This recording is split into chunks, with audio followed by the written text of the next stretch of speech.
an interesting question, that, because we always tend to start our conversation with clients on that, you know, who's your target audience, and where would you normally reach them? And I think it's constantly changing, and there's so much to factor into it that you do need to almost have an insight-led approach to any sort of platforms that you're using for targeting any potential candidates. What we are finding, obviously, you've got the younger generation; they tend to be more digitally enabled. They're on TikTok, they're on Instagram. In fact, one event I went to, someone mentioned that 18 to 24-year-olds are now more likely to use TikTok for a source of information than they are Google. Now, you know, if I was looking for a job, the first thing I would do would be Google, you know, jobs at or jobs in, whereas 18 to 24-year-olds are going to TikTok and they're looking for tips as well. So obviously a lot of our clients are then looking at how they can utilise and leverage TikTok to engage with that demographic. What I always find quite interesting is that once you say that to anyone, they go, okay, we'll focus on TikTok and we'll leave every other channel alone.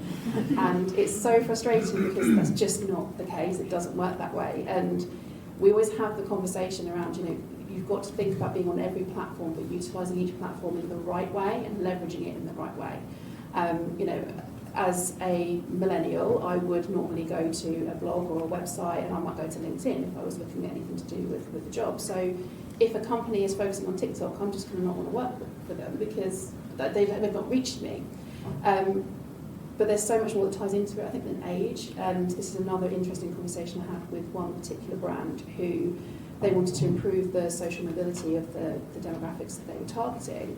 And I made the point of, you know, yes, you want to target 18 to 24-year-olds, but in those in sort of, you know, perhaps a deprived background might not have the data on their phone, they might not have a smartphone to be able to access all of the information that you're pushing out on TikTok. They might not have access to a laptop to be on the web.